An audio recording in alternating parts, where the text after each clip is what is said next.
Hello, friends. I'm doing a read aloud of The Great Universal Undo. And yes, I know it looks like my ceiling fan is coming out of my hair, but it's okay. If Alexander Dillahunt wasn't the world's worst typist, a person who types, he was close. But that was okay. Fixing mistakes on a computer was a snap, especially if you caught them right away. That was the beauty of the undo. Alexander thought, the tiny backwards arrow at the top of the screen that performed magic, allowing the user to go back to a more perfect, mistake-free moment in time. That's how Alexander Dillahunt got it into his head to create the universal undo. The universal undo would do nothing short of taking back the last thing a person did.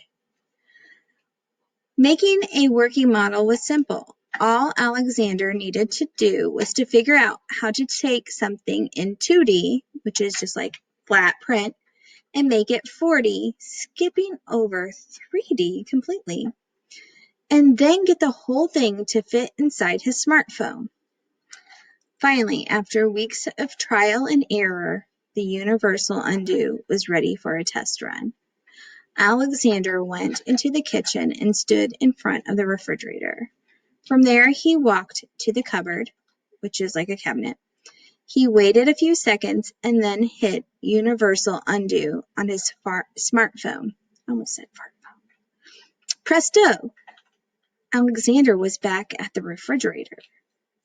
So this isn't like an undo button on our Google Docs. He waited. Okay, he walked to the stove, he waited, hit universal undo, and there he was, back at the refrigerator again. Action undone. Alexander took his new invention outside. By the traffic lights, he ran into Mrs. Bieberman, who was carrying a bag of groceries and holding the hand of her 3-year-old son, Tommy.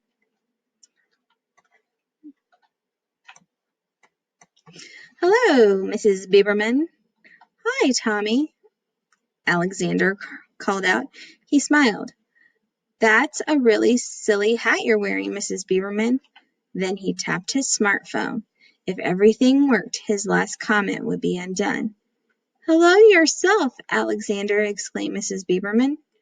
Good, thought Alexander. She hadn't heard it. Flushed with the excitement, he continued. You know, your little boy looks like a toad. He paused, waiting for a response.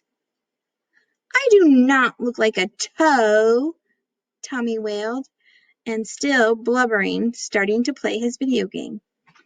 Had Alexander tapped undo or just imagined it? He couldn't remember. He can't go long without his game, Miss Bieberman said, sighing. And he's only 3 years old. Alexander hadn't started playing video games until he was 9. I want a cookie, said Tommy, suddenly tugging at the hem of his mother's skirt. Mrs. Bieberman reached into a bag of cookies and pulled out one. I'll give you just one, Tommy. Tommy grabbed it and stuffed it in his mouth. How's your mother? Asked Mrs. Bieberman. I should call her. Alexander was aware of a tapping sound. Mrs. Bieberman reached into the bag of cookies and pulled one out. I'll give you just one, Tommy. Alexander froze. How could he have missed it? He read all about multiple discovery, the idea that most inventions are made by a number of different people in different places at the same time. How could he have thought he was the only one? Okay, this paragraph's a little confusing. So he just witnessed someone else undoing what he had already undone. So that's why he's like, oh, what's going on here? Bye, Mrs. Bieberman, Tommy, said Alexander in a shaky voice. Tommy, his mouth crammed with cookie, looked into Alexander's eyes and hit a button on his video game. Tap, tap, tap. Mrs. Bieberman reached into a bag of cookies and pulled one out. I'll give you just one, Tommy. Ooh, it's making me think that something on Tommy's video game is doing the undo. And that's how he keeps getting more and more cookies. So every time he plays this game, everybody's mind like erases and he gets another cookie. Crazy.